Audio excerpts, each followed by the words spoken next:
students, welcome back. Today we will start new chapter, accounting for share capital. Open your notebook fast and heading डालो जल्दी. Heading डाल दी. चलो आओ देखते हैं. एज पर कंपनीज एक्ट कौन सा है? 2013 सेक्शन 2 सबसेक्शन 20. कंपनी क्या होती है? Company means a company incorporated.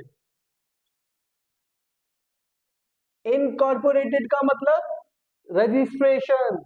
जो इनकॉर्पोरेट हुई है किसमें? अंडर दिस एक्ट और under any previous companies act. बात समझ में? हाँ या ना? तो ये एमसीक्यू क्लियर. क्या लिखा? एज पर कंपनीज एक्ट कौन सा?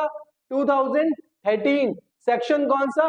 2 सबसेक्शन 20. इसमें कंपनी की डेफिनेशन है. क्या है? Company means a company incorporated under this act और any other previous companies act. Clear. चलो नोट करो जल्दी, फिर नेक्स्ट पे चलते हैं. Next topic, characteristics of a company. ये टॉपिक आप लोगों ने बिजनेस स्टडीज में भी कंप्लीट किया होगा. एक बार फटाफट यहाँ पर क्विक रिवीजन कर लेते हैं about characteristics of a company. First, incorporation. क्या बोला? पहली कैरेक्टरिस्टिक क्या है? इनकॉर्पोरेशन. कंपनी का रजिस्ट्रेशन होना कंपलसरी है. इनकॉर्पोरेशन का मतलब क्या? रजिस्ट्रेशन. किसमें? कंपनीज एक्ट 2013 में हुआ हो या फिर any other previous companies act में हुआ हो, पर इनकॉर्पोरेशन मस्ट है. Second, separate legal entity. Company की अपनी अलग एक पहचान है. लीगल एंटिटी है कंपनी. ठीक है. Artificial person. कंपनी को एक आर्टिफिशियल पर्सन बोला गया है. सबसे पहला पॉइंट क्या था? कंपनी का इनकॉर्पोरेशन होना जरूरी है. सेकंड क्या था? सेपरेट लीगल एंटिटी है. थर्ड क्या? कंपनी एक आर्टिफिशियल पर्सन है. डन. ठीक है. Next, perpetual succession. Perpetual succession का मतलब क्या होता है? इसका मतलब existence of company is not affected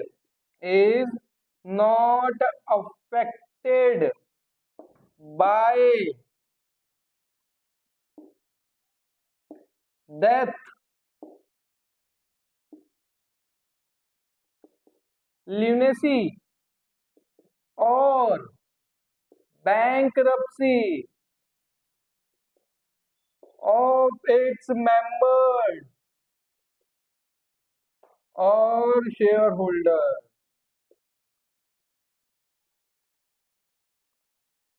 बात समझ में आई? नहीं आई? सुनो मेरी बात सिंपल वर्ड्स में.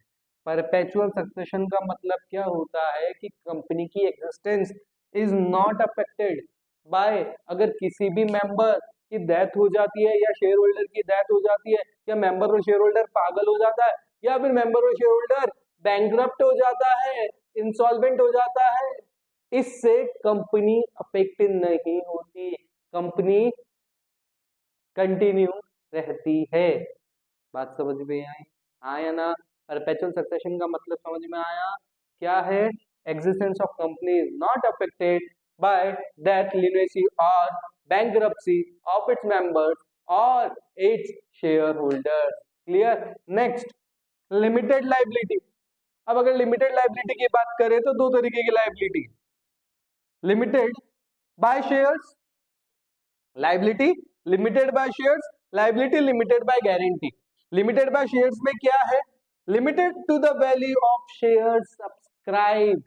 क्या होता है? आगे समझ में आएगा कि सब्सक्राइब शेयर्स क्या होते हैं जैसे जैसे अपन चैप्टर में आगे जाएंगे.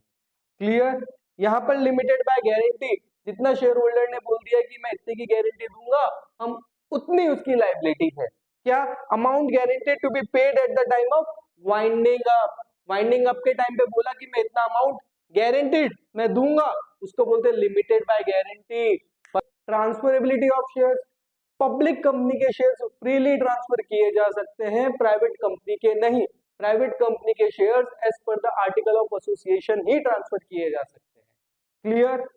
Last, common seal. कंपनी का खुद का अपना एक सिग्नेचर होता है जिसको बोलते हैं कॉमन सील. बात समझ में आई? चलो फटाफट से सारे कैरेक्टरिस्टिक्स नोट कर लो. काइंड्स ऑफ कंपनी, क्विकली फटाफट कितनी तरह की कंपनीज होती हैं वो अपन सीख लेते हैं। सबसे पहले one person company, as a name suggest one person company, मतलब यहाँ पर कंपनी में कितना पर्सन होगा, वन।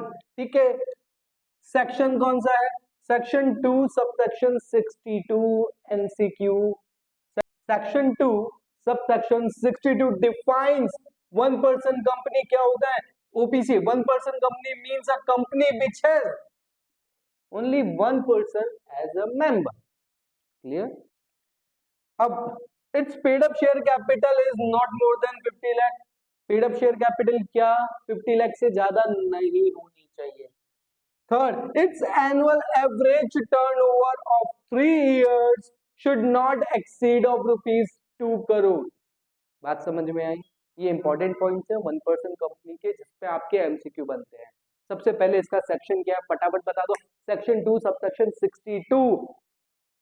सेक्शन 2 सबसेक्शन 62 ओपीसी को डिफाइन करता है, ओपीसी मतलब वन पर्सन कंपनी को।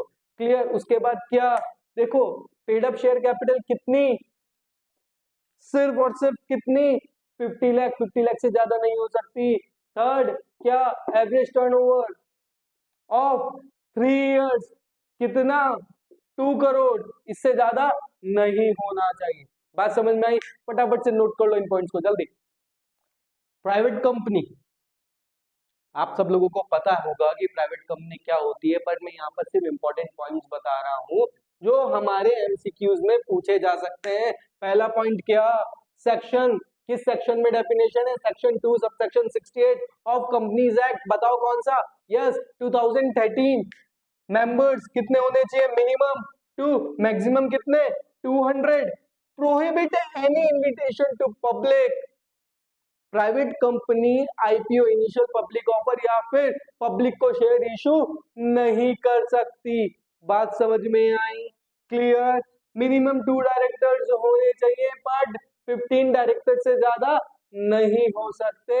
और एक पॉइंट जो हमने प्रीवियसली डिस्कस किया था, क्या, प्राइवेट कंपनीज अपने शेयर्स को फ्रीली ट्रांसफर नहीं कर सकती, आर्टिकल ऑफ एसोसिएशन रेस्ट्रिक्ट करता है। ठीक है, चलो फटाफट सारे पॉइंट्स नोट करो। Third, public company, public company कौन है, जो प्राइवेट कंपनी है, पहला पॉइंट। ठीक है, सेकंड, मस्ट हैव एटलीस्ट कितने, 7, मस्ट हैव एटलीस्ट कितने, 7 मेंबर्स, मैक्सिमम कितने, नो रेस्ट्रिक्शंस। क्लियर? ठीक है, नेक्स्ट सेक्शन, किस सेक्शन में डेफिनेशन है, सेक्शन 2 सबसेक्शन 71। क्या, एटलीस्ट कितने डायरेक्टर, 3, 1 2 3, एटलीस्ट कितने, 3 डायरेक्टर्स होने चाहिए, मैक्सिमम कितने, but not more than 15, maximum up to 15 तक हो। क्लियर? नोट करो जल्दी फास्ट। पब्लिक कंपनी में 3 तरीके की कंपनी होती है, कंपनी लिमिटेड बाय शेयर्स, इसका डिस्क्रिप्शन अपन ने पहले देख लिया। अभी किस चीज पर फोकस करना है, सेक्शन पर, section 2 subsection 22। Clear? Unlimited liability company, section 2 subsection 92, जहां पर जो मेंबर्स है उनकी लायबिलिटी क्या होती है, अनलिमिटेड होती है। Company limited by guarantee, section 2 subsection 21। बात समझ में आई? हाँ या ना? यहां तक हमारा कंपनी का इंट्रोडक्शन पार्ट कंप्लीट होता है। नेक्स्ट वीडियो में अपन इसके आगे करेंगे। ठीक है, चलो बाय बाय, टाटा।